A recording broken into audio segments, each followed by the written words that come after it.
데일리 브리핑. 조 바이든 대통령이 한국과 일본을 연이어 방문하면서 이 아시안 순방 일정을 이어가고 있습니다. 오늘은 워싱턴 연결해서 한면택 특파원과 아시아 순방 일정을 소화하고 있는 조 바이든 대통령의 대북 정책, 한미 동맹, 앞으로의 외교 정책 등을 짚어봅니다. 네, 특파원님 안녕하십니까? 네, 안녕하십니까. 워싱턴입니다. 네, 이 한국에 이어서 일본을 방문 중인 조 바이든 대통령이 이 한국에서 대북 정책을 명확히 선보였는데 어떤 특징을 띠고 있겠습니까? 네, 뉴욕타임스 표현이 좀 재밌는데요. 대북 러브레터를 버리고 당근과 채찍을 다시 꺼내 들었다라고 표현을 했습니다.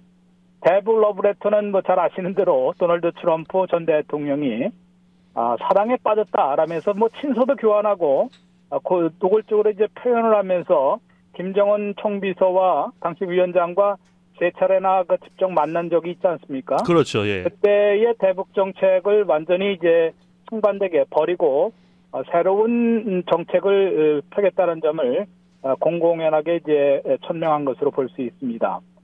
때문에 바이든 대통령이 이제 새로운 대북 정책이 뭐 새롭기까지도 아닌 것 같은데요. 뭐 충분히 얘기는 된 것입니다만 이것을 어찌 보면 1년 넘게 지금 별로 이렇게 명확하게 언급조차 잘 안 했었거든요. 네. 그런데 이번 이제 한국 방문에서는 이것을 이제 보다 분명히 얘기를 해야 되기 때문에 무엇보다도 이제 규정된 것이 대북 러브레터 대신에 당근과 채찍을 다시 꺼내들었다. 한마디로 얘기하면 이제 과거 자신의 부통령 시절, 즉 오바마 대통령 시절의 대북 정책으로 되돌아간 거 아니냐라는 그런 평을 받고 있습니다. 물론 뭐 그대로 오바마 정책을 그대로 이제 답습했다고는 뭐 당연히 부인을 하고 있습니다만은 무엇보다도 이제 트럼프 시절부터는 180도 바뀌는 그런 대북 정책을 분명히 한 것으로 해석되는데요. 이제 당근과 채찍을 동시에 꺼내들었다는 얘기는 이제 김정은 총비서와도 직접 만날 수 있다라고 대화와 외교의 길을 열어두었는데요. 조건은 뭐 여러 가지로 달았습니다. 비핵화에 진정성도 있어야 하고 진지하게 나서야 된다. 그런 얘기를 했고 또 채찍은 한미연합 군사훈련을 다시 확대키로 한 것입니다. 또 이제 우리 윤석열 대통령이 강조한 것은 전략자산의 그런 배치도 아주 긴밀히 협의하기로 했다고 얘기를 했는데요.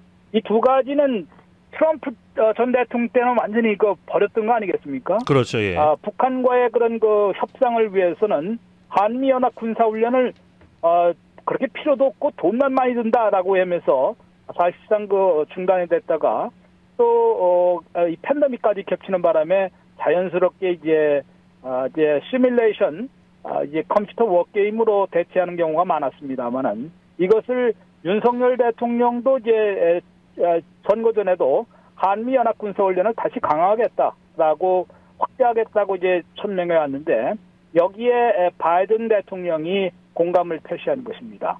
한미 연합 군사 훈련을 그래서 다시 확대하게 된다는 것인데 이것은 북한이 노골적으로 적대 정책의 포기를 주장하면서 이 훈련부터 중단하라고 요구를 해왔거든요. 네. 대화의 길보다는 이제 충돌 코스로 더 가는 거 아니냐 이런 우려를 낳기도 한 것이고요. 전략적 자산의 배치는 뭐 핵미사일 도전이 지금 본격화되고 있기 때문에 이것은 뭐 다시 강구할 수밖에 없는 그런 상황으로 보입니다만은 문제는 이제 바이든 대통령의 대북 접근 방식이 트럼프 때 톱다운에서 이제 바텀업 밑으로 다시 올라가는 그런 것으로 또 바뀌는 거 아니겠습니까?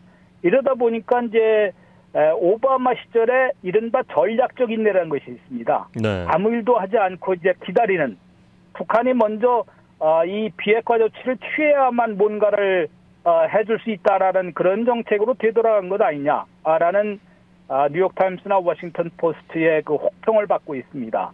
왜냐하면은 오바마 시절 8년 동안 전략적 인내, 기다리기만 하는 그런 정책으로는 아무것도 이제 한 것이 없었고요.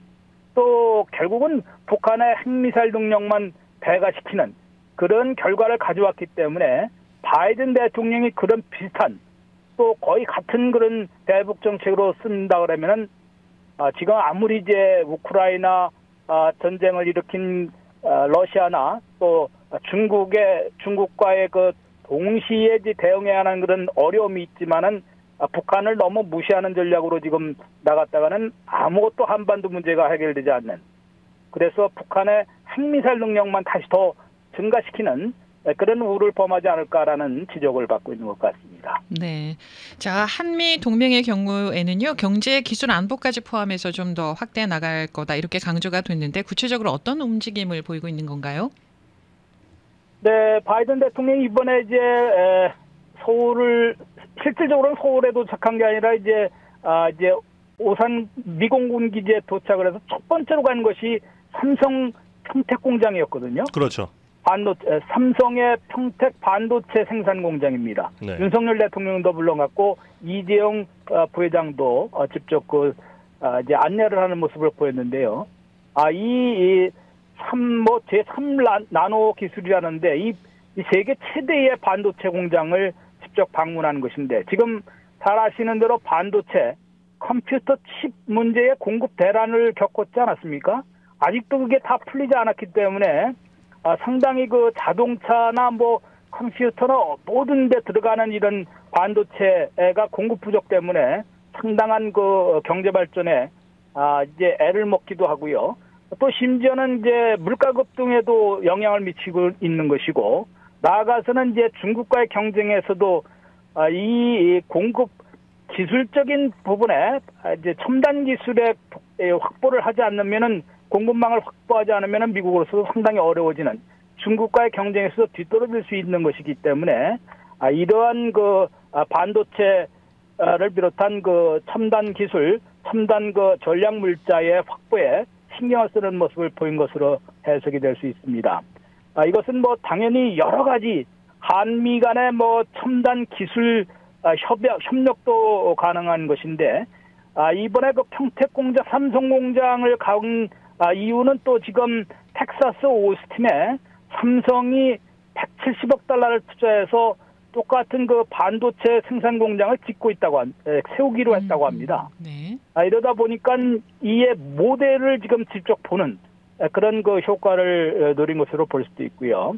또 지금 한국을 방문하는 도중에 조지아 이사바나 항구에서 25마일 떨어진 데서는 현대자동차가 또 전기차 공장에 건립을 발표했거든요. 네. 여기는 55억 달러를 투자를 해서 여기 이제 공유지를 불화받아서 전기차 생산 공장을 이제 하면은 연간 2025년부터 연간 30만 대를 생산할 수 있고 8,100명을 고용할 수 있다고 합니다. 네. 이러다 보니까 뭐 서로 좋고 한미 양국이 모두 좋을 수 있는 그런 그 경제 안보를 더 확고히 하는, 경제 기술 안보를 더 확고히 하는 동맹으로 상징적으로 이제 보여주는, 강화하는 그런 모습을 상징적으로 보여주는 그런 그 행보를 보인 것으로 해석이 됩니다. 지금 또 일본에서는 경제협력체가 또 하나 출범했거든요. IPEF, 인도 태평양 경제 프레임워크라는 것인데, 일본에 직접 참석은 안 했지만 윤석열 대통령도 화상으로 연결해서 한국의 참여를 공식화했습니다. 이 13나라가 지금 참석하고 있는데요. 새로운 그 IPEF, 여기에 이제 한국이 들어갔다는 얘기는 미국과 일본, 호주, 인도, 여기에 이제 한국까지 들어가서 또 이 동남아시아 국가들도 대거 참석을 했습니다. 여기에 새로운 것은 옛날에 그 트럼프 시절에 TPP를 그 트럼프 취임 첫 해에 첫 주간에 그 탈퇴를 선언을 했거든요. 그것을 대체하는 새로운 경제협력체, 이게 이제 디테일은 아직 많이 결정이 안 됐습니다만은, 여기에 이제 하나로 묶는다는 얘기는 경제협력체가 RCEP이라는 중국 주도의 경제협력체가 있는데, 여기에 맞대응하기 위한 미국 주도의 또 IPEF라는 새로운 경제협력 프레임워크, 이것으로 이제 중국을 견제하는 그런 목적도 띄고 있는 것인데, 한국이 여기에 또 동참을 하기, 한국은 중국 주도의 RCEP에도 들어가 있는데요. 미국 주도의 이제 여기에도 새로운 경제 프레임워크에도 들어가서 또 중국과 미국의 틈바구니에서 한국가 경제적으로 어떻게 그 대응해 나갈지 상당히 그것도 이제 하나의 주요 외교 과제가 될 것으로 예상이 되고 있습니다. 네, 지금 미국 입장에서는 뭐 유럽에서는 러시아 그리고 아시아에서는 중국과 맞서고 있는 형국인데 이 동시 대응을 위해서 한국과 일본 등의 이 동맹국들의 지원을 요구하고 있는 것처럼 보이는데 이 어떤 전략을 펴고 있는 겁니까?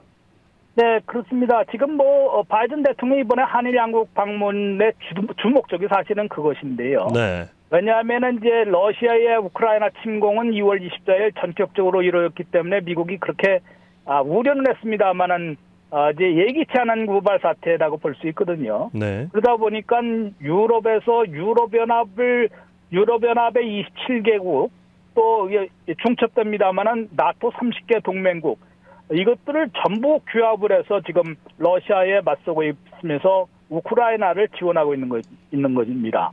우크라이나에는 미군 전투 병력을 파병을 하지 않는 대신에 지금 뭐 지난주에 410억 달러가 승인돼서 이제 546억 달러를 이제 그 전쟁 이후에 지원하게 되는 그런 셈이 되는데요. 미국만의 힘으로 이제 대체하기는 좀 역부족인 것도 있고 또 이게 연합해서 대응하는 것과는 상당히 그 차원이 다르기 때문에 또 하나 이제 유럽 지역에서 러시아를 대응하는 것과 마찬가지로 중국 견제는 그 전부터 시작을 해온 거 아니겠습니까? 이러다 보니까 이제 이게 두 가지를 동시에 대응해야 하니까 상당히 미국으로서도 동맹국들의 힘을 빌리지 않을 수 없는 그런 상황이라고 할 수 있습니다. 예전에 군사적으로 중동과 한반도에서 동시 전쟁이 벌어진다면은 과연 미국이 여기에 동시 대응할 수 있을까? 이런 차원이었는데 지금은 이제 그것과 유럽연합의 러시아의 도전, 또 아시아 지역에서의 중국의 도전, 이 두 가지를 어떻게 동시에 대응하느냐가 바이든 행정부, 미국의 중대 과제가 된 셈이 돼버렸습니다. 때문에 이제 아시아 지역에서의 중국 견제나 아시아 지역을 중시하는 정책이 러시아의 그 우크라이나 전쟁 때문에 흔들리거나 그 약해진 것은 아니다. 오히려 반대다. 두 가지에 동시 대응할 수 하겠다라는 의지를 천명하면서 그러려면은 한국과 일본 등 기존 전통 동맹들의 지원과 동참이 정말로 필요하다라고 얘기하는데요. 구체적으로 우크라이나에 대해서 우크라이나가 직접 그 한국이 상당한 그 고성능 무기 수출국이거든요. 네. 무기를 직접 지원해달라고 이제 제공해달라고 요청을 했는데 한국이 이제 그것은 좀 어렵다고 해서 거부를 했습니다만은 아마 자금 지원을 미국이 더 요청을 하고 있는 것으로 일부 언론들은 보도를 하고 있습니다. 일본도 3억 달러에다 3억 달러 추가해서 6억 달러로 늘렸거든요. 한국도 아마 그에 못지않은 네. 자금 지원을 우크라이나에 해야 될 것으로 보입니다. 네, 특파원님 감사합니다. 네, 고맙습니다. 네, 워싱턴 한면택 특파원이었습니다.